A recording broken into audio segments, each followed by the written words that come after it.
Hi there, welcome to Active Intelligence. I'm Aaron Ironside. I hope you'll spend the next half an hour or so with me as we take a look at today's issues from a variety of perspectives. The goal of the exercise is balance rather than bias. You'll hear the points of view that you don't always hear on other media broadcasts. Today, it's OK Boomer time. Are the boomers in fact to blame for the housing bubble? Let's engage some active intelligence.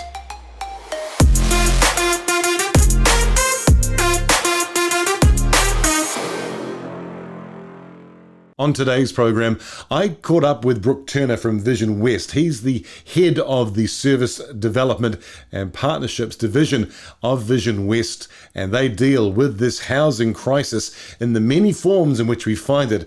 Of course, for most Kiwis, it's just simply the issue of home ownership, and it doesn't seem to matter which generation you belong to. It seems like it's perpetually out of reach. My wife and I bought a house for $50,000 in 1985 and did it up. We used this as leverage to buy other properties in the 90s. I've been at my job for 35 years now. I've had to work night shifts, weekends and holidays so we could pay off loans. We still have a mortgage, which I was hoping not to have going into retirement. I guess we were the lucky generation with affordable homes, but it still took hard work, sacrifices, a lot of risk and worry. Many people my age have moved back in with my family to pay off my student loan and save for a house. I'm lucky enough that my parents don't charge me rent, but it's still difficult. Houses in Auckland dramatically increase in value each year. It seems like I'm always further behind. My friends who have bought houses have all got married and then bought outside Auckland. I'm determined not to give up on the Kiwi dream yet. So it doesn't matter if you're a boomer or a millennial, although of course for millennials the problem is far, far more challenging. How will they ever get into the housing market to begin with? And why is the housing bubble continuing to expand even in a global pandemic? It's the kind of expansion that has caught the attention of news services like Al Jazeera. Sell it to you. Welcome to Freeman's Bay. Done! $2.4 million. Another quick, successful auction results in another high-priced sale in New Zealand's largest city, Auckland. We've been looking for probably 4 or 5 months. It's pretty crazy. Prices have gone up a lot in the last sort of 6 months or so. So it's trying to get a handle on where prices are at was probably the first part of our journey. In fact, those prices have surged more than 20% in the last year. Among the 37 nations that make up the Organisation for Economic Cooperation and Development, or OECD, New Zealand has the most unaffordable housing market. The New Zealand government has taken steps to cool the market, but there are limits to how far it will go, because a strong, buoyant property sector is good for the economy. And in the middle of a global pandemic, when so many other industries like tourism are struggling, the government will take what it can get. In New Zealand, the property boom is exacerbating a wealth gap that was already widening at an alarming rate. Not only is there a shortage of housing at the top end, further boosting prices, but there isn't enough emergency or state-funded long-term housing to help those at the other end. The government is trying to catch up with demand, but there are more than 22,000 people on a growing waiting list for social housing. Some experts believe New Zealand needs to rethink what housing means. We view housing very much as a commodity. It's something that can be bought, sold, traded, instead of a social good. When we think about housing, we really need to start thinking about housing as something that's critical for people's well-being, for people to function, for people to thrive in communities. The Treasury is predicting a sharp slowdown in price growth, but at the moment, the only people who appear to be thriving are those already on the property ladder. $1.9 million. Appreciate the offering, sir. Welcome in. Wayne Hay, Al Jazeera, Auckland. So it's certainly newsworthy, this housing bubble that seems to expand and expand. The government, of course, has tried mostly to address this issue at the demand level, and that's why we've all learned phrases like LVR, the loan-to-value ratio, and now, of course, it's the debt-to-value ratio that seems to be the concern of the banks. But is the energy being put in the wrong place? Well, Leonard Hong has written a very interesting report that says that actually this housing bubble more likely to be the tip of the iceberg. Well, we've had the housing crisis for like a number of years, right? And my point of the report is to say that, look, in the long run, this is bound to get worse. This is just the tip of the iceberg because population aging is going to increase housing demand more than we thought. But aren't we making progress? I mean, there's been a unitary plan in Auckland, which when I look at my street, there used to be one house over there, now there's three. There used to be one house over there, now there's a mini tower. I mean, we are building more houses where there used to be one, there's now more. Yeah, well, Stats New Zealand did say that this is a peak that we haven't seen since the 1970s, right? But the problem is that in proportion to population, we have 5.1 million people now. Back then we had 3 million people. But what have we built? 39,000 houses, 37,000 houses in the year before that? We've got the numbers now. Yeah, the numbers are going up, which is a good sign. But like I said, if you look at the dwellings per thousand, according to Stats New Zealand, that index was 13.2 in the 1970s. Now it's only 7.6. We're only half of that. Okay, so is that because we've got a big immigration, or is it because domestically we've got more population? What is it? No, it's a bit of both. It's both population growth and also population aging. So to make it easier for the listeners, I'll just give you an example. Right? Let's say there's a nuclear family in the 1970s with 5 people, right? The parent, the mom, the dad, the 3 kids, right? What happens 30 years down the line? The 3 kids move out, they start their own, they have their own partners, they have children, obviously with a lower fertility rate. So that one household in the 1970s, by 2000, is turned to 4 houses, right? Like 4 households. I don't think this has been taken into account by this government or even the previous one. No, they're not. So it's a multiplying effect. Yeah, it is a multiplying effect, right? So that example aggregated out to the whole country. Oh, we're in the stook. Yeah. We're in the stook. What's the one thing you'd do, Leonard? What's the one thing, if you could have a silver bullet today, you could do one thing to solve the housing crisis? Not that it would, but what would the one thing to be? I think the housing market is really complicated for ordinary people to understand normally as well. I mean, there's no silver bullet. There's so many factors. One thing. Well, look, my paper is to highlight the fact that we're severely underestimating the supply, and whatever it takes, build more supply, because the current government's been tinkering around with demand, LVR, capital gains. Do nothing. Yeah, that won't do anything. There are 2 things that we should be focusing on. One is, how can we build more dwellings? And second, how can we incentivize councils? How can we build more dwellings? One thing, the initiative we've been pushing for the last 9 years is to say, look, give the GST rebates to council. Give them the incentives to want to build. Leonard Hong went on to point out that there's a very low trust currently between property developers and the local council and the central government for that matter. They all need to get on the same page for there to be any chance of fixing this housing crisis. Well, I caught up with Brook Turner from VisionWest. He's the head of service development and partnerships, and VisionWest does an incredible job of helping people with the housing crisis. Of course, the housing crisis, it appears, is in 3 sections. There's those who are homeless. There are those now who we find ourselves looking at on the telly a lot, those in emergency housing, because we are incredulous that $1 million a day is being spent on putting people up in hotels permanently. And then, of course, there is this housing bubble that means that ordinary Kiwis can't imagine ever owning their own home. I asked Brook if these were 3 separate problems or all part of the same crisis. Well, I guess the first thing, to sort of step back from, the issue of homelessness and the cost of living in New Zealand and really understand that housing and the housing crisis it's been come to be described, I guess, in New Zealand is a wicked problem, which means that it has multiple inputs to it. And this is the reason why, people are afraid to tinker with the status quo, because if there's major policy changes or major changes in the way that we actually do housing in the country, it actually has a major effect on the way housing is priced or who housing is available to. And it's actually a slow burn issue. So maybe to understand the issue, if we rewind a few decades, we can understand it a bit better. So in our more recent history, in the last 100 years, New Zealand was actually a thought leader on housing. We were very strong in our area of housing. We had an egalitarian base as a country. And from 1946 to 1987, we actually built housing in step with our population growth for all those 3 groups that you were talking about. We built state housing for those who couldn't afford to have their own housing and found themselves on a hardship street. We built affordable housing for the hard-working Kiwi family. And we built luxury homes for those who were doing well, building our number 8 wire Kiwi businesses.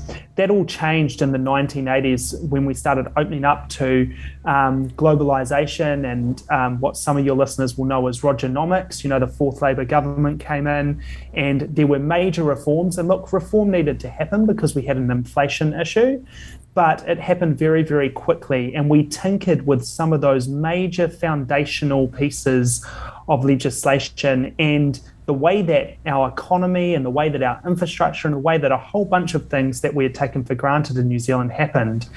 And really from there, we've only built one type of housing until this current government came on board at scale. And that is, we built luxury, large homes for people who were doing well. And what we can see is from 1986 to the present day, we've seen property investors and property investment grow by 288,000 homes. So there's 288,000 more rental properties, owned by mum and dad investors or large business investors now than there were 30 odd years ago. And effectively that squeezed out the middle. And we can see this in other economies around the world, that as inequality grows, you get this acute poverty at the sharp end of that, and that acute poverty is resulting in things like a motel class in New Zealand, where today, as we speak, 23,000 families are on the housing register. Many of them will be in temporary accommodation, living week to week, and some of them in different motels. So, living in different settings each week. And we've got this class of people that, as Kiwis, go, hey, that's not right. That's not what a motel's for. That's not the country that we think about when we're driving through the desert road and stopping for some lunch at Lake Taupo, or, going down to Hamner Springs. That's not our home, but that is the reality. And then we've also got, a wealth class of Kiwis that have really benefited from the lack of supply of housing, the lack of supply of housing across those three groups that you spoke about, and so are now winning big on property, but at the expense of the middle. And so it means that the middle's getting squeezed. And so, we're probably for you and I, Aaron, growing up, we always thought, hey, look, we'll just go and buy our first house. We'll get married, have kids, get into our career, buy our first home. We're now living in an environment where, Kiwi kids grow up and go, I'll never own my own home. We're at a tipping point in housing. So that's a little bit about where we are. Another thing that we really do need to understand is, in understanding Te Tiriti and our obligations under the treaty, there have been long-standing legislative prejudice against Māori going back decades around housing. And just before, when I was saying from 1946 to 1987, how we built housing in step with population growth, we also had government do a range of schemes through those decades that supported Kiwi families into houses, except a few were Māori. So for that entire time, for 40 years, there was actually a prejudice in legislation. And so when we see this Labour government come out with the largest investment in Māori home ownership that we've ever seen, it's actually trying to right that wrong and say, hey, we actually need to tip the balance back in the favour of mana whenua and enable more equity to happen. But we are really at a crisis point now. So anyway, I know that was a long introduction, but that's a little bit about how it is operating as a wicked problem. Hopefully you can hear what I'm saying there. Well, here we can see that there are economic forces colliding with cultural and ideological ones. I've heard it said recently that home ownership is something like a human right. I was kind of confused in that I could think to myself that it seemed obvious to me that being able to stay in a home was something that every Kiwi should enjoy, but I wasn't so clear as to whether owning that home was something that everybody had a right to. Where are the rights? Where are the obligations and responsibilities around this? Yeah, it's a very interesting point. I mean, I guess the term I've heard is that housing is a right. And I think, if we think of Maslow's hierarchy of needs, I think this is probably where the argument comes from that, people need safety and security, and they need food and shelter.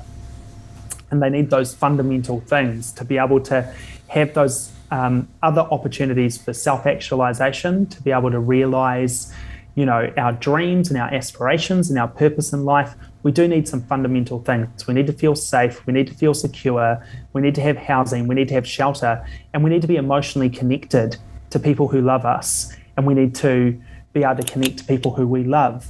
And when you've got those things, you can self-actualize. You can plan for the future. You can think about going to university. You can think about, not right now, but, going and exploring the world.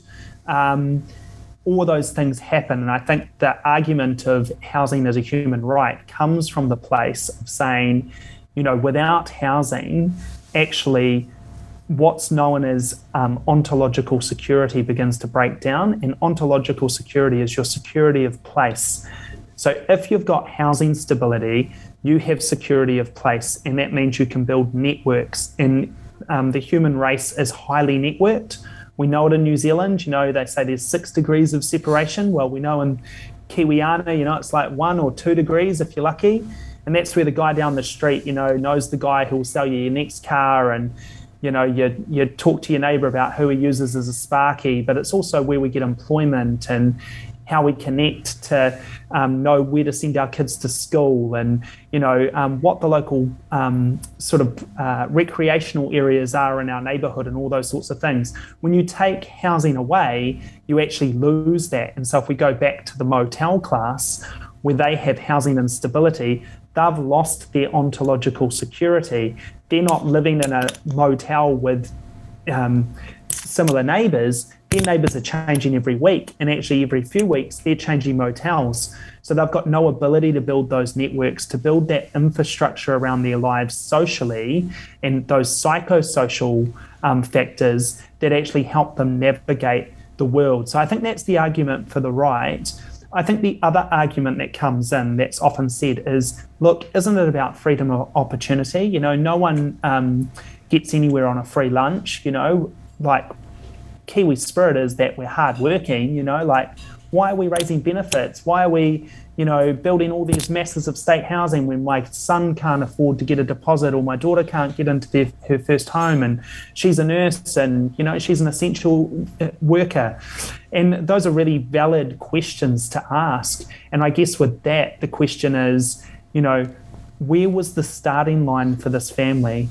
Was the starting line, their parents having home ownership, the parents perhaps being together, the family being together and being connected? Is the starting line that, the income is adequate in that household? Is there any trauma? Is there generational trauma? Is there racism? Are there the prejudices that we see? We just saw the apology of the dawn raids towards our Pacifica whānau. Often there's systemic and generational barriers that mean that, our neighbour, who we think just needs to work a little bit harder to get a house, actually has had to overcome so much more than us as Pākehā New Zealanders. I'm speaking for myself, as for your listeners who can't see me, I'm white, bald, with a beard, and come from privilege. So, just putting that out there. I have not had to face what my Pacifica or Māori contemporaries or have had to face, that they have worked much harder to then be on an equal footing with me. And so I think we need to take that into consideration with any argument we make for or against housing as a right. On the other side of that, of course, the one who starts with advantage, who has the home handed down to them and then is able to buy and sell in this very buoyant market, in their sense is, well, hey, why should I be disadvantaged? I mean, after all, good things are happening to me, and maybe I'm standing on the shoulders of others who've worked hard. Certainly you can understand those whose only crime appears to be that their parents owned a house don't feel like it should be their problem to solve. But unfortunately, it then becomes unclear whose problem is this to solve. That's right, and I think all we need to do is, we like to be like, I often think of New Zealand like the two old grumpy guys from the Muppets. We're sort of down at the bottom of the world. We're not actually on the stage, and we're sort of up in that little sort of area that they were in the Muppets, and we're critiquing the show. We're critiquing what's happening out there in the world, and we're having opinions about it. But I think we forget that we actually belong to this global community sometimes, and that all we have to do is look at South Africa and look at the mass inequality in South Africa and where it's going, and where that class divide has continued to become larger and larger, and it actually starts breaking down society for all. It starts to actually tear apart the way of life, not just for those who are vulnerable, but for the middle class, for the upper middle, and then for, the rich. And so there's actually a vested interest for all of us, no matter where we come from and where we sit on the economic ladder, to work together for more equity and for, I guess what I'd say would be like a baseline level of, adequate living standards as a nation.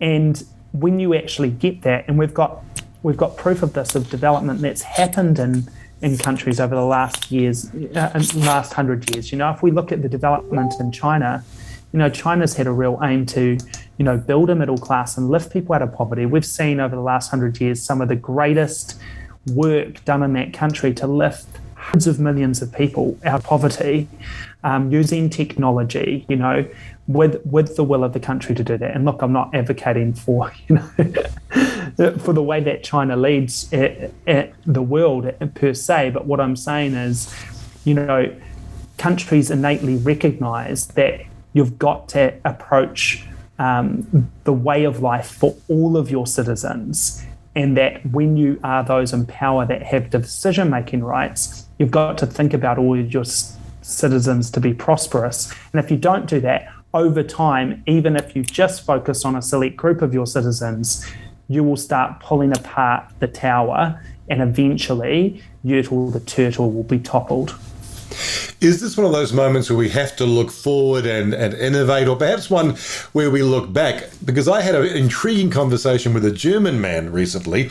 I'd known by contrast that Pacific people, for example, in the islands, you can't purchase land or housing that doesn't belong to the family. But I didn't know that it was quite similar in Germany, that houses were handed down multi-generationally. Is it time for us to return to old models, old ideas around home ownership inside the family group, or is it the time now for some extreme innovation?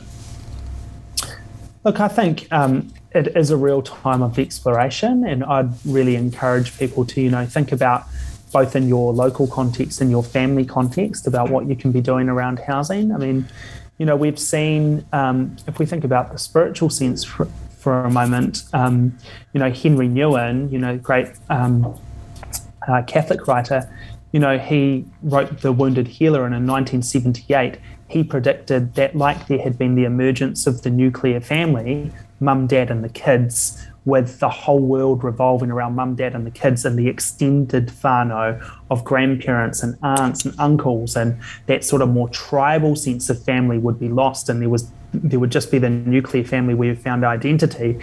He predicted in 1978 that there would be the emergence of the nuclear man, the nuclear individual. And, we've seen that happen where our identity is individualized. So to your point about going back to the old or the new, like everyone wants their own thing. Like maybe, there's more community living, there's more multi-generational living, there's mum and dad moving into the one-bedroom unit that you put onto your backyard, and your kids moving into the family home to raise their kids. And is that such a bad thing? Is it such a bad thing that we have more connected communities because we have to live closer together? That can be seen as a really good thing. I also think that we need to look at other innovative modes. So, why can't the government go guarantor on a matching scheme to match your KiwiSaver deposit? If you've got 50,000 in your KiwiSaver deposit and you need 75 or 100, to get into your first house, surely they can look at the credit ratings of a whole group of New Zealanders and those who are first home buyers and say, hey, look, this person, they've been contributing into their KiwiSaver for the last 7 years. They've got a good deposit. They've got a stable job. We're going to guarantor future payments into their KiwiSaver up to this point to get them into a house. We can think about the way that we finance housing that way. Progressive home ownership, this government has made some announcements about that, but it's still a relatively small part of the market. And I think there's huge opportunity for there to be bits of land that council or the government own, back to your point, but actually the house unit can be owned by a family. And so you take out the land cost, and the householder only has to hold the house. And that would actually mean that you wouldn't get the same kind of gain off that property that you do on a property and land gain, but you'd be going for a completely different market of person. People who just want to live in a community, don't want to try to make money off housing. They just want a safe, warm, dry house. Like, we should be looking at experimenting with these types of things. And, tiny homes is another one, massive. You've probably seen it through your Facebook feeds, and got a friend who's done a tiny home. I mean, tiny homes are illegal. Every single tiny home that is out there on any piece of property anywhere is illegal. It's there with council and government turning a blind eye because we don't have a mechanism to legitimise it. But wouldn't we prefer more and more individuals and pensioners and young people and new marrieds living in tiny homes on our adjacent, backyard or front yard or wherever it may be, than in motels? Let's get real about this. We're no longer in this old school mouldy caravan world. We're in this world where people are using cedar wood and shipping containers to convert into these beautiful, design-winning homes at a fraction of the cost of what it costs to build a 4-bedroom home. So I think that those sort of innovations are really important. And I do think that, where are the syndicate investments for community as well? Heaps of us are sitting on masses of equity. What happens if we actually, because there's been this demonisation of the landlord. I don't like to do that, To your point, Aaron, does everyone need to be a homeowner? No. But a whole group of us that are homeowners, we might be able to put together a scheme where we provide affordable rentals by pooling our equity and pooling our resources for those in our community that we want to support, and it still be an investment long term, but not to the detriment of living standards. So I think there's a whole range of things that we need to be thinking through and looking at, both at the local, at sort of the regional and at the national level. And one of the things we do really badly in New Zealand, we always point back to government. We love it, don't we? If we didn't get enough medals in the Olympics, we'd be like, oh, government, they didn't put enough money into high performance sport. Our rowers didn't get enough. We love pointing the finger at government. But what are we going to do at community level? What are we going to do at a business level? What are we going to do at a for-purpose level? What are we going to do at a spiritual level as churches? We need to think about all of those things. Brook Turner from VisionWest reminding us that, like all these issues, it's going to take a collaborative effort. It's also going to insist upon us that we stop reducing complex issues down to one feature. And I think that boomers are getting a hard time, particularly because nobody asked to be born a boomer. Nobody asked to be born in a family that had a house or didn't have a house. We don't get to choose which family we're born into or which generation we're born into. But I do think one of the challenges is that our mindset is often very short-sighted. I don't hear many people thinking about how their decisions, how their wealth creation strategy is going to affect future generations. We all seem to be very focused on our needs. Do we have enough money for our retirement? Is a much bigger question than whether or not we are going to leave an inheritance that will enable our children or grandchildren to ever own a home. I think it's time for us to step back and start to see the bigger picture. We need to start looking at the future in a much longer arc and be less concerned with our prosperity and think, I wonder, what will the prosperity of my grandchildren or great-grandchildren be like based on my decisions? I've seen it written once that it's a wise man indeed who plants a tree that he will not live long enough to sit under the shade of. That's vision when you do something that affects several generations. And we've got to get out of this habit of dealing with now. There's a future and some people we haven't met yet who are relying on us to make the right decision. What's your experience of the housing bubble? Have you been able to get into housing? Can you see another way forward? Know some solutions that could work? I know of a friend of ours who rented out their property to some friends, and at the end of a year of rental, sold the rental property and refunded the family their rent as a deposit on their first house. There are solutions out there. We're going to have to be creative. I'd like to hear your story. You can visit the website activeintelligence.nz. Don't forget to hit subscribe, and then every episode will arrive fresh in your inbox. We'll catch you next time on Active Intelligence.